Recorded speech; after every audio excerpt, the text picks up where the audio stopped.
السلام على سيد الأنبياء والمرسلين أبي القاسم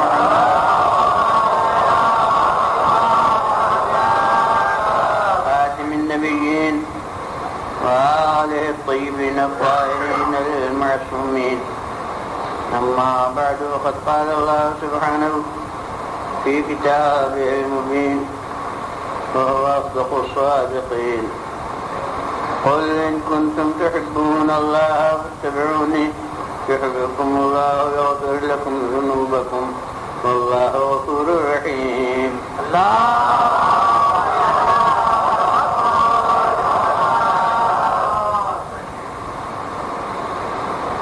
کہہ دیجئے کہ اگر تم اللہ سے محبت رکھتے ہو تو میری پیروی کرو، اللہ بھی تمہیں دوست رکھے گا، تمہارے گناہوں کو معاف کرے گا. اپنا اعلیٰ مہربان ہے.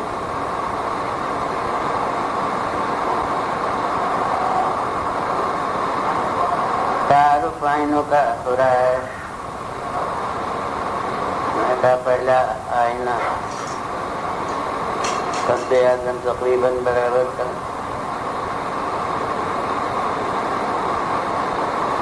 اس کے لیے رسول نے فرمایا علی منی وانا منہ. خالق نے ارشاد فرمایا کہ انفسنا، یہ ہمارا نفس.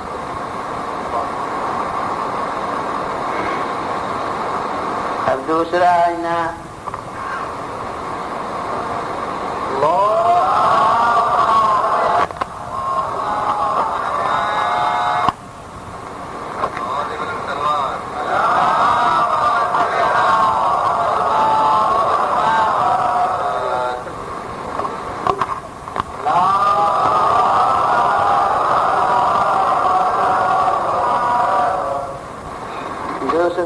نسبتاً چھوٹا مگر اپنے شعبے میں مکمل.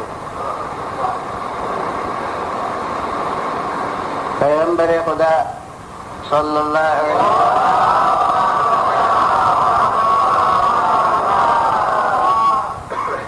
سند عطا فرمائی: فاطمہ بضعۃ منی. فاطمہ میرا ہی ایک جز ہے. عام طور سے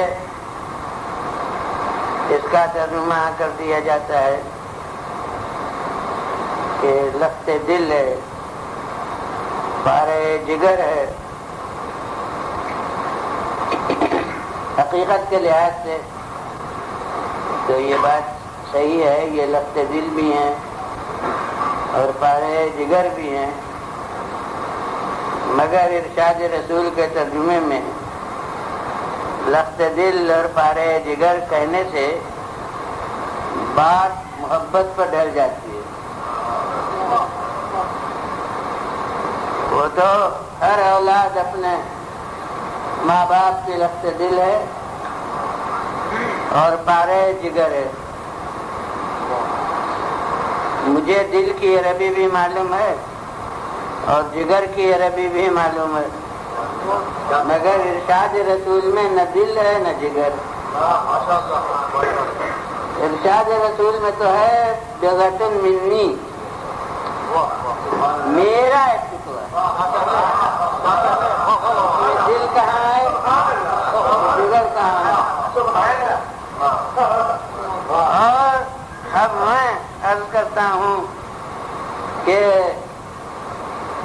اصل معنی اس بضعۃ منی کے شروع سے لے کے ایک آیت کے ذیل میں جو کچھ میں نے عرض کیا ہے اس کو سامنے رکھ کر سمجھ میں آتے ہیں.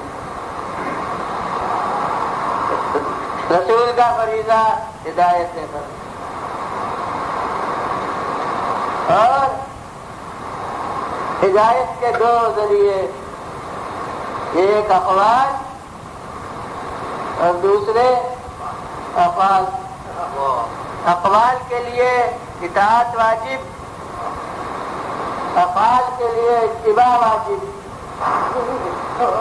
اب ہر مسلمان سے یہ سوال ہے کہ رسول کی رسالت کیا صرف مردوں کے لیے؟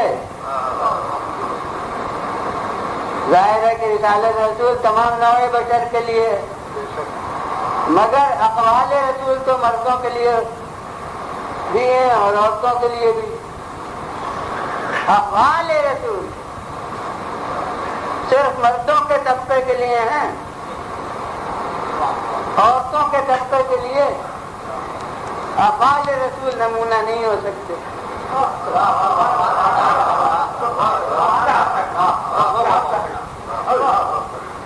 یہ کیوں؟ اب یہ ایک مستقل موضوع ہے جس پر کئی تقریریں ہو سکتی ہیں، مگر مجھے تو مختصر طور پر آج ایک مجلس میں اس کو پورا کرنا ہے کہ یوں چاہے اس دور کے ترقی کے تقاضے وہ کچھ اور ہوں، اور اس زمانے کے ترقی پسند اہل زبان اور اہل قلم کہتے ہوں اور یہی تعلیم دیتے ہوں کہ ہر میدان میں مرد عورت کے دوست بدوست، مگر میں کیا کر سکتا ہوں کہ جب میں اسلامی تعلیمات پر نظر ڈالتا ہوں تو ہر میدان میں کیا نماز تک میں مرد عورت کے دوست بدوش نہیں، اور عورت مرد کے دوست بدوش نہیں۔ حالانکہ نماز کوئی سماجی چیز نہیں، کوئی معاشرتی چیز نہیں، ماں بہن خود و خدا ایک عبادت، لیکن شریعت اسلامی میں مرد عورت کی نماز بھی یکساں نہیں، بہت فرق ہے۔ یہ اور بات ہے کہ بعض باتیں جو فرق کی ہیں وہ واجب ہیں اور بعض باتیں مستحب ہیں، مگر جو مستحب ہیں وہ بھی باتیں منشاء قدرت کو تو بتاتی ہیں۔ اس کے معنی ہے کہ زیادہ پسند اس کو یہی ہے۔ اب وہ تمام احکام تو اس وقت بیان کرنا نہیں ہے، اب میں اشارے کر رہا ہوں، اگر کسی کو ذوق جستجو ہو تو وہ علماء سے دریافت کر کے پوچھ سکتا ہے کہ یہ کیا فرق ہے۔ جس وقت سے نماز شروع ہوئی اسی وقت سے فرق شروع ہوا، کھڑے ہونے میں پیروں کا فاصلہ یکساں نہیں،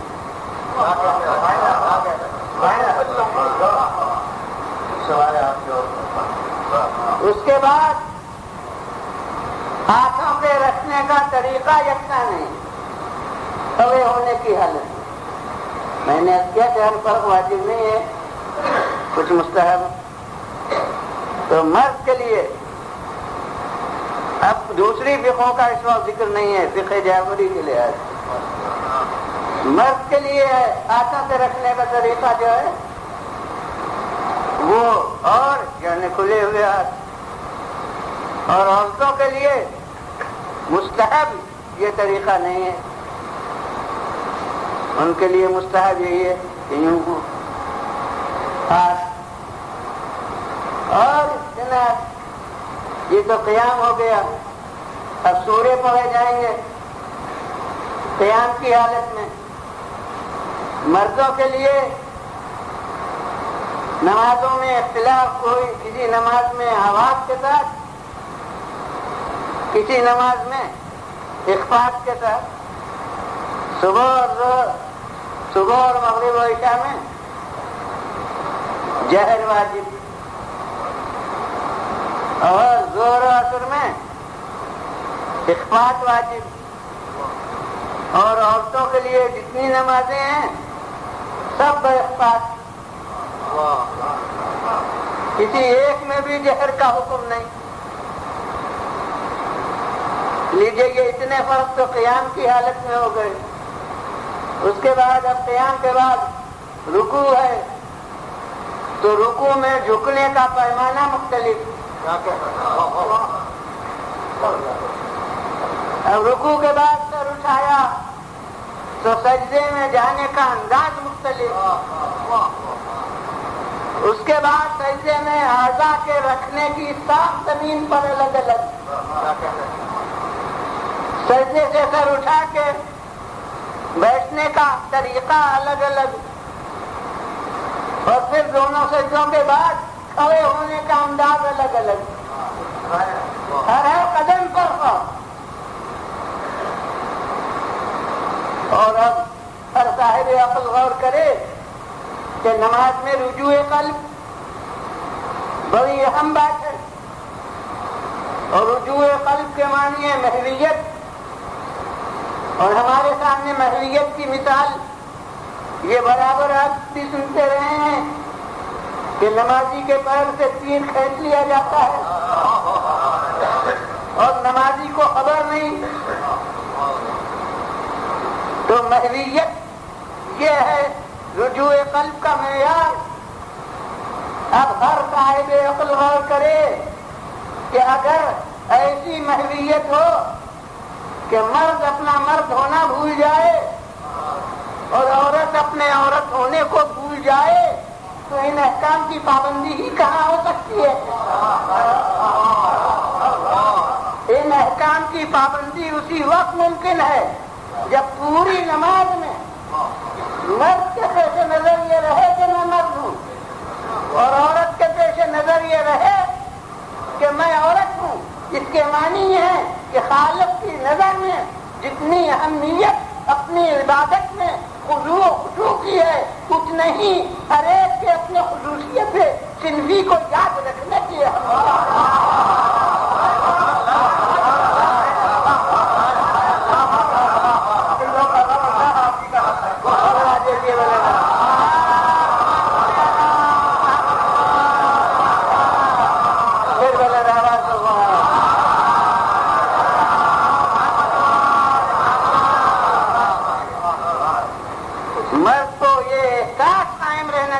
کہ یہ مرد ہے، اور عورت کو یہ احساس قائم رہنا چاہیے کہ وہ عورت ہے، بغیر اس کے عبادت خدا تک نہیں ہو سکتی۔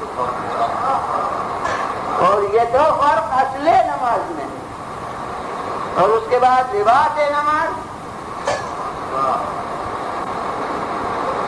ہر نمازی کو یہ معلوم ہے کہ اتنا لباس، وہ لباس کہ جس کے بغیر نماز باطل ہوتی ہے، مرد کے لیے بہت مختصر، وہ مستحب اور مکروہ کے درمیان آگے، مگر جتنے لباس میں کہ اگر اتنا لباس نہ ہو تو نماز باطل ہو جائے گی، وہ لباس بہت ہی مختصر، بس ایسا کہ برہنہ نہ چلے۔ مگر عورت، اور یہ بات ایسی ہے کہ چاہے کتنی ترقی یافتہ عورت ہو، لیکن اگر نمازی ہے تو اس وقت اپنے تمام ترقی کے تقاضوں کو چھوڑنا پڑتا ہے۔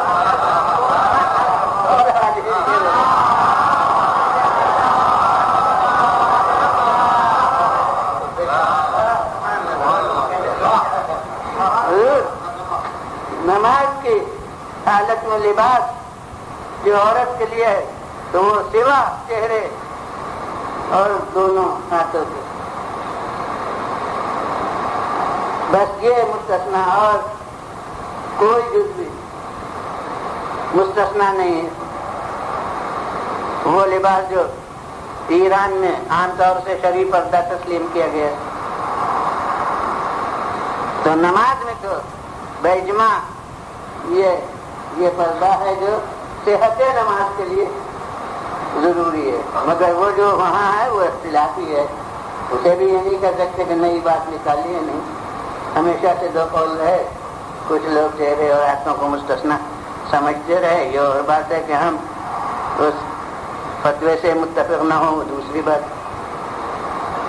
اس بات پردہ میں نے میری ایک کتاب 20 برس پہلے اور 30 برس پہلے چھپی ہے، تو اس میں نے لکھا ہے کہ اگر کوئی خاتون ایسے عالم کی مقلد ہو کر جو چہرے اور ہاتھوں کو مستثنا سمجھتا ہے، اس صورت سے مثلا وہ باہر آئے تو میں چاہے اس فتوے کو غلط سمجھتا ہوں مگر اس کے عمل کو غلط نہیں سمجھتا، اس لیے کہ جس کی تقلید میں ہے تو اس کی تقلید کے اوپر عمل کر کے اس نے یہ لباس اختیار کیا ہے، تو اس عمل کو میں اس وقت غلط نہیں سمجھوں گا، مگر وہ تو اس قول سے فائدہ اٹھا کر اپنے ایسی بے پردگی کی حمایت میں پیش کرتے ہیں جس کا کوئی قائل نہیں، تو اس کے معنی ہے کہ عالم کے اس فتوے کو لینا صرف صفر ہے اپنے آزادی کی۔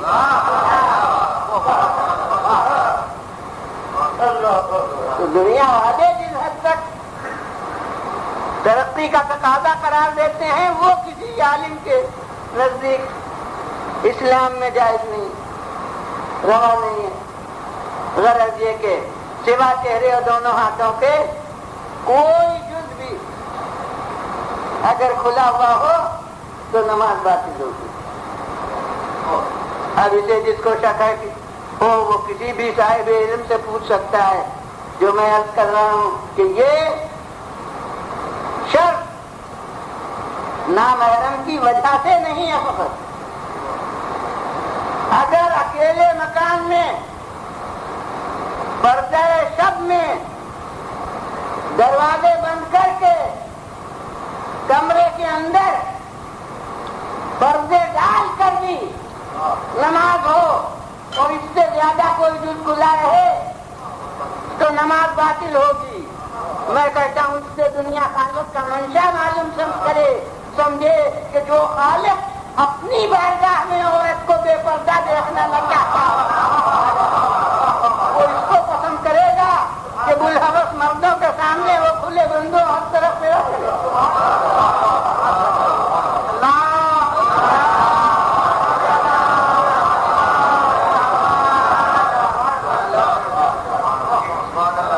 تو حضور نماز میں ہر قدم پر حج میں احکام احرام میں وہاں پر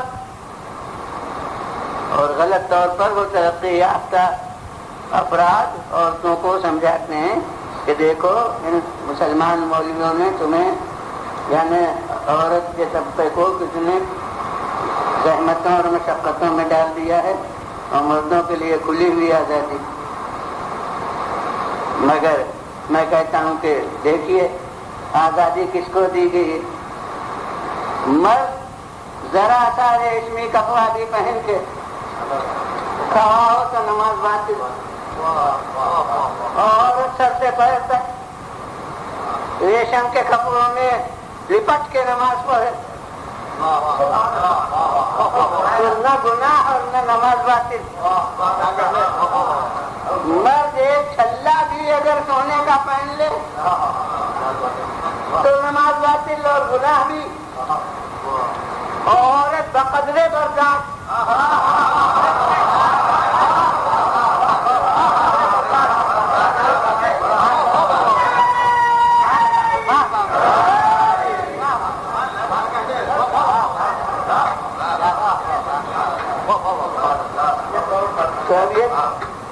غلط ہوا نا۔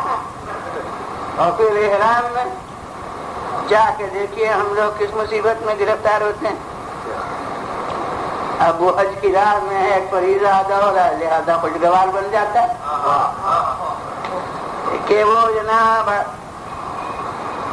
10 تاریخ مزدلفہ سے چلے، ماشاء اللہ یہاں کثرت سے افراد ہوں گے جو حج کے فریضے سے سرگزوش ہو گئے ہوئے ہوں یا یوں حج کو گئے ہوں، عمرہ کیا ہو، خیر عمرے میں وہاں منا مزدلفہ جانا نہیں ہوتا، لیکن یہ کہ حج جنہوں نے کیا ان کو تو یہ گزری ہوگی کہ وہاں جناب طلوع آفتاب سے پہلے مزدلفہ سے نکل نہیں سکتے کہ پچھلے سے چلیں کہ ٹھنڈے ٹھنڈے پہنچ جائیں، جی نہیں، طلوع آفتاب نہیں ہونا چاہیے۔ اب طلوع آفتاب کے وقت روانہ ہوئے تو وہ سلسلہ موٹروں کا کہ ہر چند قدم کے بعد پوری لائن رک گئی، ٹھہرتے زیادہ ہیں چلتے کم ہیں، اس لیے کہ جہاں بھی کوئی بیچ سے ادھر سے ادھر گزر رہا ہے، اب وہ گاڑی رکی تو پوری لائن رک گئی۔ نتیجہ یہ ہے کہ صبح سے چلے ہوئے مزدلفہ سے اور اکثر دوپہر کے بعد پوری دوپہر سفر سے گزر جاتی ہے، اور ہمارے لیے ناجائز ہے کہ چھتری تک لگائیں۔ اگر چھتری لگا لیں تو حج باطل ہو جائے، سایہ کوئی سر پکڑ ہی نہیں سکتے۔ نتیجہ یہ ہے کہ وہ عرب کی تمازت آفتاب اور وہ پورا سورج سر پر سے گزرتا ہے، اور خواتین کرام اطمینان سے سروں کے اوپر چادریں تانے ہوئے وہ سفر کرتی ہیں، اس لیے کہ ان کے لیے یہ پابندی نہیں ہے۔ اب کس کو زحمت میں ڈالا گیا؟ ہمارے لیے لباس احرام کی پابندی، اور وہ لباس احرام آپ نے خود نہ گئے بھی ہو، آج کا تب بھی سنا تو ہوگا یا دیکھا ہوگا کہ وہ 2 چادریں صرف سلا ہوا کپڑا پہننا ہمارے لیے حرام۔ نتیجہ یہ ہے کہ ایسا لباس کہ بہت کم ملتے اور ملتے میں فرق معلوم ہوتا ہے، اور خواتین کے وقار نسوانی کے احترام کے لیے جو لباس وہ پہنتی ہیں وہی پہن کے حج کریں۔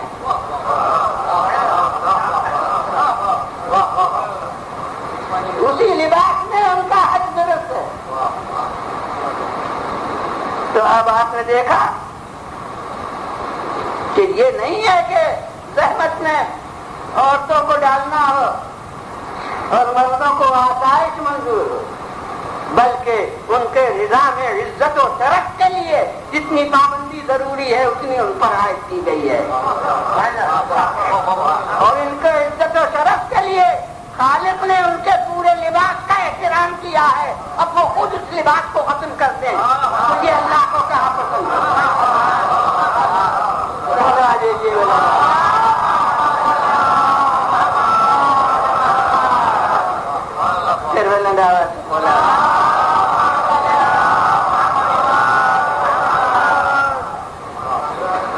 اور اب یہ تذکرہ آ گیا ہے، چاہے ہمارے زمانہ کے کتنے ہی خلاف ہو، لیکن جب بات آئے گی تو وہی کہی جائے گی جو مجھے معلوم ہے۔ تو سرکار والا عورتوں کو سکھایا ہی جاتا ہے کہ دیکھو کتنی بڑی توہین ہے کہ مردوں کو پردے میں نہیں رکھا گیا اور عورتوں کو پردے میں رکھا گیا۔ میں کہتا ہوں کہ عورتوں کے پردے سے توہین محسوس کرے تو مرد محسوس کرے۔ اس کی ایک روزمرہ کی مثال میں آپ کے سامنے پیش کرتا ہوں۔ کوئی آپ کے محفوظ کاغذات کا صندوقچہ ہو اور آپ دیکھ رہے ہو، کوئی ایسا آدمی آیا جس پر پورا اطمینان ہے،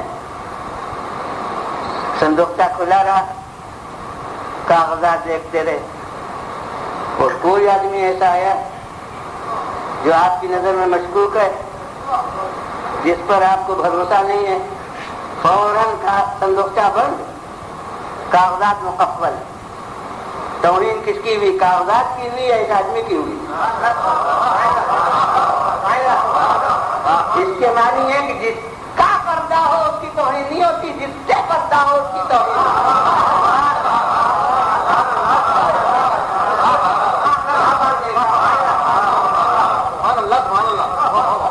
اور یہ ایک نفسیاتی حقیقت ہے جو نظام اسلامی سے معلوم ہوتی ہے کہ یہ خالق کا خواتین کی فطرت پر اعتماد تھا کہ آغاز تحریک خیانت اس کی طرف سے نہیں ہوتا، اس لیے مردوں کو پردے میں نہیں رکھا گیا، اور یہ مرد پر بے اعتمادی تھی جو عورتوں کو پردے میں رکھا گیا۔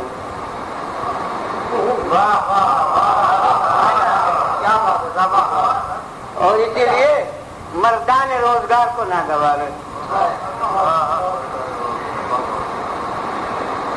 اور اب کسی ملک میں بھی جا کے وہاں کی تاریخ، پردے کے خلاف جہاد ہوئے ہیں مصر میں اور دوسرے مقامات پر، ہمیں تاریخیں اس کی معلوم ہے کب سے یہ ہوا. تو جہاں دیکھیے آغاز اس کا مردوں سے ہوا ہے. کہیں ایسا نہیں ہوا کہ پہلے خواتین نے کانفرنس کر کے مطالبہ کیا ہو.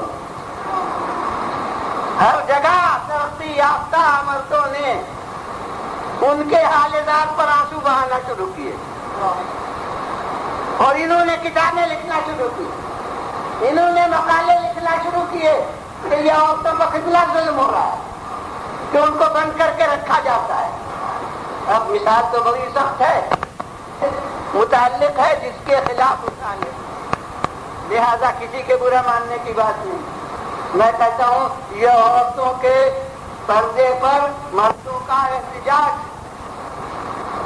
اس کی مثال یہ ہے کہ دنیا بھر کے چور اور ڈاکو جمع ہو کے کانفرنس کریں.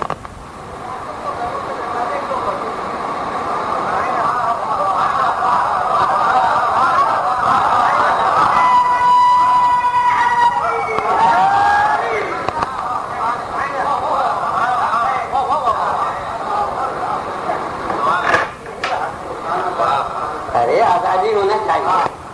واقعی کتنی مشکل ہوتی ہے، نیند آ رہی ہے، دل چاہتا ہے بستر سے نہ اٹھیں اور وہ یاد آیا کہ دروازہ تو بند نہیں ہے، جائیں. اب نیند بے چین کرے، جا کے دروازہ بند کریں. ارے جناب آزادی کا زمانہ ہے، یہ پابندی روز کون سی ہے کہ خواہ فوراً سوتے وقت جائیں اور دروازے بند کریں. اب اس پر دنیا کے ایسے افراد وہ احتجاج کرے تو جتنی اس احتجاج میں معقولیت ہے اتنی ہی عورتوں کے پردے پر مردوں کے احتجاج کی معقولیت ہے.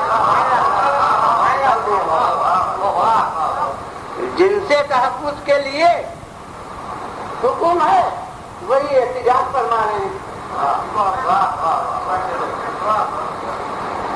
اور اب یہ سکھایا جاتا ہے کہ توہین ہے. میں کہتا ہوں یہ بالکل ہمارے اب تک کے تصورات کے خلاف ہے. اب تک تو ہم پردے کو دلیل احترام سمجھتے رہے. اب یہاں سے ہندوستانی اور پاکستانی حضرات ہیں، مجھے زیادہ علم ہندوستان کا ہے مگر پاکستانی بھی اکثر تو ہندوستانی تھے، کچھ پاکستان کے بھی ہیں، تو وہی عادات انہوں نے بھی اختیار کر لیا کہ ہمارے یہاں ہر مکان میں قضا خانہ ہوتا ہے. جو مکان بنواتے ہیں اس میں ایک جگہ کہتے ہیں شہ نشین ہے. وہ شہ نشین کے معنی قضا خانہ، گھر کے جتنے حصے ہیں سب بے حجاب ہیں، اور جو شہ نشین ہے وہاں 11 مہینے پردہ رہتا ہے. اور یام اردا میں بھی جب مجلس کا وقت آئے تب کوشش کٹائی جاتی ہے، اور ادھر مجلس ختم ہوئی اور ذرا بھی دیر ہوئی سب نے کہا ارے بھائی یہ دیکھو کوشش نہیں ہوئی ہے. تو معلوم ہوا کہ کوشش دلیل احترام ہے. گھر میں بہت سی کتابیں ہیں، کسی پر غلاف نہیں ہوتا، اور قرآن مجید وہ غلاف کے اندر ہوتا. تو بس اب جو اصل مطلب ہے وہ کہہ دوں کہ اسلام تو یہ چاہتا تھا کہ ہمارے خواتین قرآن عصمت و عصمت بن کے رہیں. یہ دنیا والے ہیں جو ناولوں کی طرح تفریح تباہی کا ذریعہ بنانا چاہتے ہیں.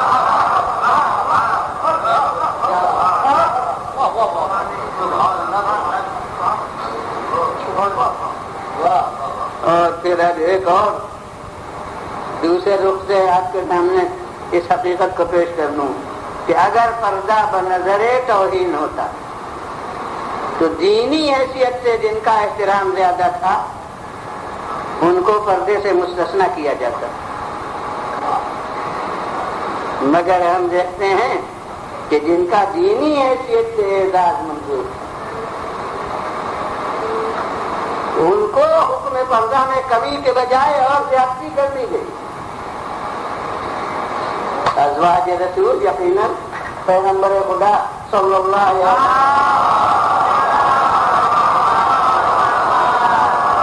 نسبت کی وجہ سے، رشتے کی وجہ سے مسلمانوں کے نگاہ میں ان کی خاص عزت ہونا چاہیے. کوئی خود اپنی عزت قائم نہ رکھے وہ اور بات. اور میں کہتا ہوں کہ اگر عزت مد نظر نہ ہوتی تو یہ کیوں کہا جاتا کہ یہ تمہاری مائیں ہیں. قرآن کی نص ہے، کوئی حدیث نہیں ہے کہ کوئی مانے کوئی نہ مانے.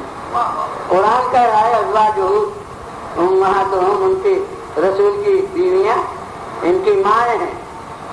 اور اب ماشاء اللہ صاحبان فہم کو دعوت دوں گا غور کرنے کی کہ ماں کہہ دینے کے بعد اگر پردے سے مستثنا کر دیا جاتا تو بھی نظیر نہ بنتا. اس لیے کہ جب ماں کہہ دیا تو پردہ کیسا، لیکن ماں کہہ دیا پھر بھی پردے کے حکم سے مستثنا نہیں کیا، بلکہ پردے کے حکم میں اور شدت پیدا کر دی کہ عام خواتین کے لیے صرف جسم کا پردہ، چار دیواری کا پردہ واجب نہیں ہے. میرے نزدیک معیار فضیلت ہے، واجب نہیں ہے. اس لیے عراق ایران میں برقع و چادر کے اندر عام طور سے حرم میں اور دوسرے مقامات پر ضروریات کے زندگی کا پورا کرنے کو جایا گیا، لیکن ازواج رسول کے لیے چار دیواری کا پردہ واجب کر دیا. فرنا فی بیوتکن، تم اپنے گھروں میں بیٹھو، یعنی برقع و چادر میں نہا ہو کر بھی باہر نہ نکلو. چنانچہ جناب سوجہ بنت زمع یہ بھی ازواج رسول میں ہیں، انہوں نے بعد رسول حج نہیں کیا. کسی نے کہا کہ آپ حج نہیں کرتی، انہوں نے کہا کہ پیغمبر کے سامنے تو حج کر چکی ہوں، لیکن اب تو مجھے اللہ کا حکم گھر میں بیٹھنے کا ہے. اب میرے لیے حج میں فضیلت نہیں رہی ہے. اب اس سے مطلب نہیں کہ کس نے کس قدر عمل کیا،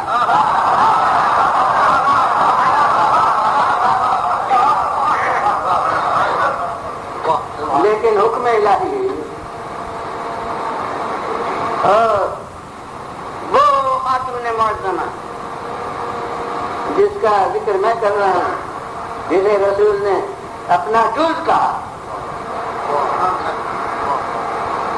حضرت فاطمہ زہرا،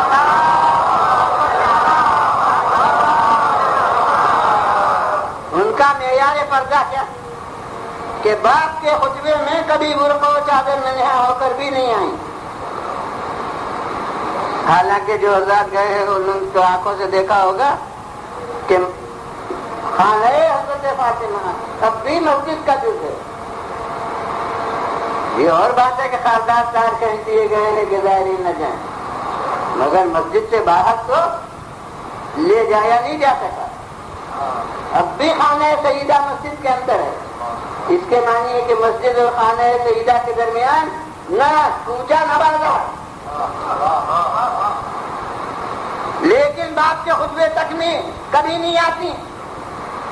یہ نہیں ہے کہ شوق نہ ہو، شوق تو ایسا ہے کہ جب بیٹا جاتا ہے تو پوچھ لیتی ہیں کہ بابا نے آج خطبے میں کیا بیان فرمایا، اور حسن مجتبیٰ پورے خطبے کا مضمون سنا دیتے ہیں. تو معیار ان کے پردے کا یہ ہے. اگر پردہ بنظر ذلت ہوتا تو ان دینی شخصیتوں کے لیے پردے کے حکم میں کمی کی جاتی، اور جب زیادتی ہوئی تو اس کے معنی یہ ہیں، اس سے ظاہر ہے کہ پردہ بنظر عزت ہے نہ بلحاظ ذلت. اب اس کے بعد نماز میں بھی فرق تھا، حج کے احکام میں بھی فرق، اور جہاد، مردوں کا جہاد میدان جنگ میں، عورتوں کا جہاد خانہ داری میں اب کوئی مستثنیات اور ہوتے ہیں، لیکن عام حکم ان کے لیے جہاد کرنی ہے۔ یہ فقرہ کربلا تک میں امام کی زبان پر آیا کہ عورتوں پر سے جہاد ثابت ہے، تو ہر قدم پر مردوں کے لیے حکم اور عورتوں کے لیے حکم اور۔ اب بتائیے کہ رسول کا کردار مردوں کے لیے تو نمونہ بن سکتا ہے، عورتوں کے لیے نمونہ کیوں کر بن سکتا، جبکہ معیار فضیلت کا دوسرا، حکم الہی کا معیار دوسرا۔ تو اب اگر فقط رسول ہوں تو حجت خدا عورتوں پر تمام نہیں ہوتی، اور مقصد رسالت حجت خدا کا پورا کرنا ہے۔ قرآن کہہ رہا ہے مقصد رسالت کو رسلا مبشرین و منذرین لئلا یکون للناس علی اللہ حجۃ بعد الرسل۔ ہم نے یہ پیغمبر بھیجے ہیں بشارت انذار کرنے والے، ثواب کی خبر دینے والے، عذاب کی خبر دینے والے، تاکہ بندوں کے پاس اللہ کے سامنے کوئی حجت نہ رہے، یعنی کہ کوئی عذر پیش نہ کر سکیں کہ ہماری ہدایت ہی نہیں ہوئی۔ تو مقصد رسالت حجت کا تمام کرنا، اور اگر فقط رسول ہوں تو عورتوں پر حجت خدا تمام ہی نہیں ہوتی۔ عورتیں بارگاہ رسالت میں روز قیامت یہ عرض کر سکتی ہیں کہ بار الہ اگر ہم ایمان و عمل میں ناقص رہے تو یہ ہمارا قصور نہیں ہے، اس لیے کہ مردوں کے لیے بھی تو اقوال بھی تھے، افعال بھی تھے، اور ہمارے لیے بس اقوال ہی اقوال رہ گئے۔ عمل کا کوئی معصوم نمونہ تو ہمارے سامنے آیا ہی نہیں۔ جب حجت رسالت تمام نہیں ہوتی تو مقصد رسالت پورا نہیں ہوتا۔ لہذا ضرورت تھی کہ خزانہ رسالت میں ایک گوہر بے بہا ایسا ہو اس کا کردار عورتوں کے لیے ویسا ہی بے داغ نمونہ عمل کا ہو جیسا رسول کا کردار۔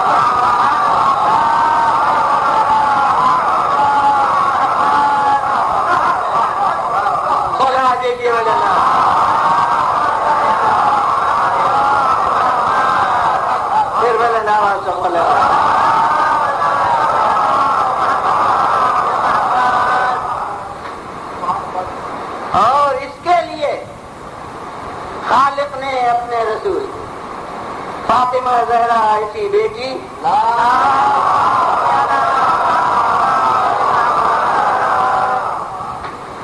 اور اب سمجھ میں آتا ہے پیغمبر کا ارشاد، اس ارشاد کا مفہوم کہ فاطمہ تو بضعۃ منی، فاطمہ میرا ایک جز ہے۔ میں پوچھتا ہوں جز کون ہوتا ہے؟ جسے نکال لیجئے تو کچھ خلا پیدا ہو جائے، ملا دیجئے تو خلا پورا ہو جائے۔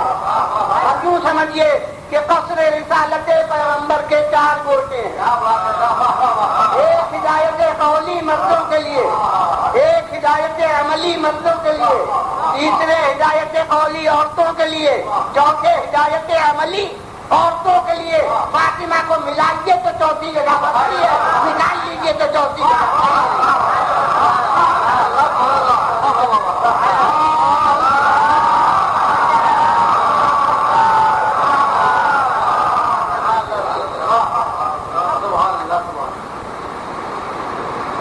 اس لیے فرمایا کہ فاطمہ تو بضعۃ منی، اور اب سمجھ میں آتا ہے کہ تعظیم کو کیوں کھڑے ہوتے۔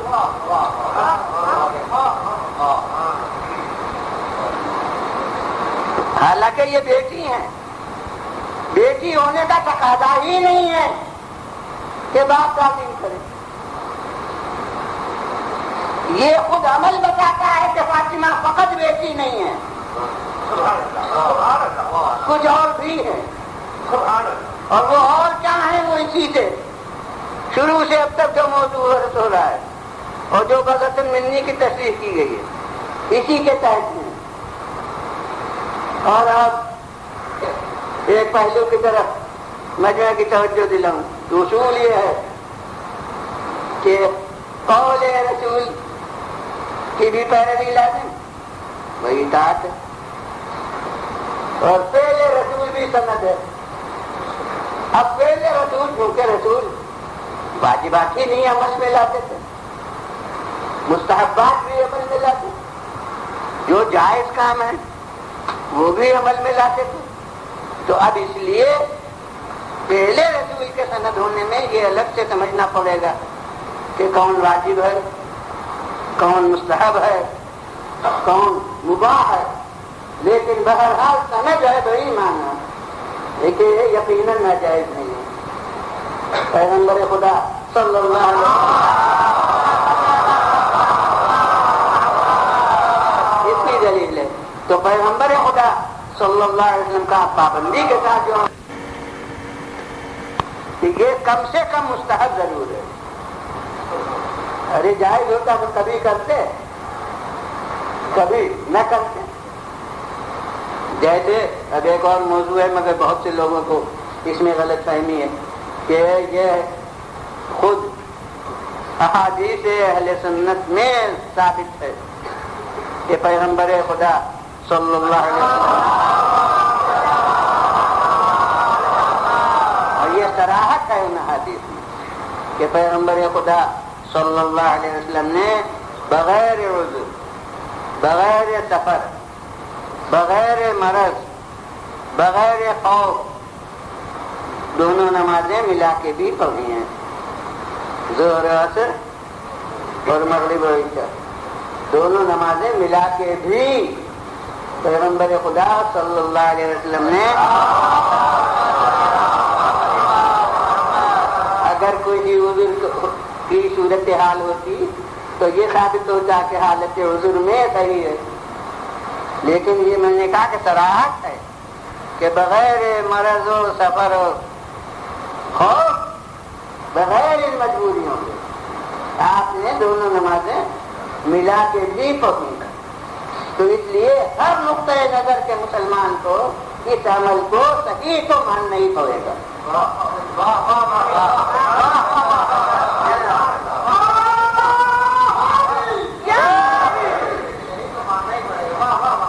جائز تو ماننا ہی پڑے گا۔ اب یہ ہے کہ اگر ہمیشہ یوں پہنچتے رہتے تو ہم یہ سمجھتے کہ کم سے کم افضل یہی ہے، لیکن چونکہ دیکھا کہ یوں بھی پڑھا ہے اور یوں عام حالات میں الگ الگ بھی پڑھتے تھے تو اس سے یہ ثابت ہوا کہ نہیں، اور زیادہ تر الگ الگ پڑھتے تھے تو اس لیے ثابت ہوا کہ نہیں، وقت فضیلت وہ ہے الگ الگ، مگر صحت عمل کا وقت یہ بھی ہے۔ تو عمل رسول نے صحت بتائی اور جواز بتایا کہ اس کو ناجائز کہنا غلط ہے، اور شاید دنیا والوں نے چونکہ ناجائز کہنا شروع کیا تو ایک حکم شرعی کے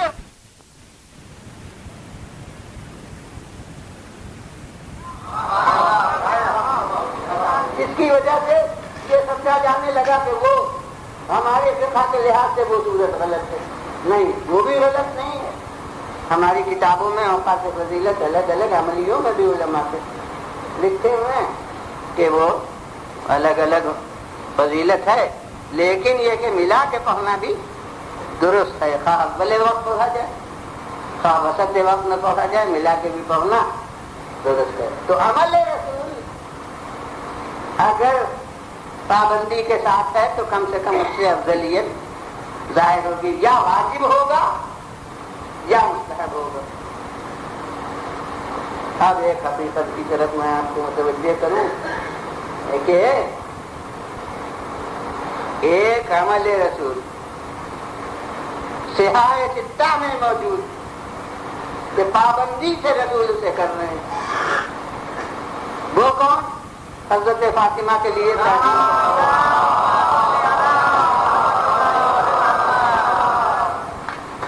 لفظیں سب کو معلوم ہے، صحاح ستہ، صحاح ستہ کے معنی 6، یعنی 6 کتابیں ہیں جو صحیح مانی جاتی ہیں، تو وہ ان 6 میں صحیح بخاری، صحیح مسلم، ابن ماجہ، نسائی، ابو داؤد،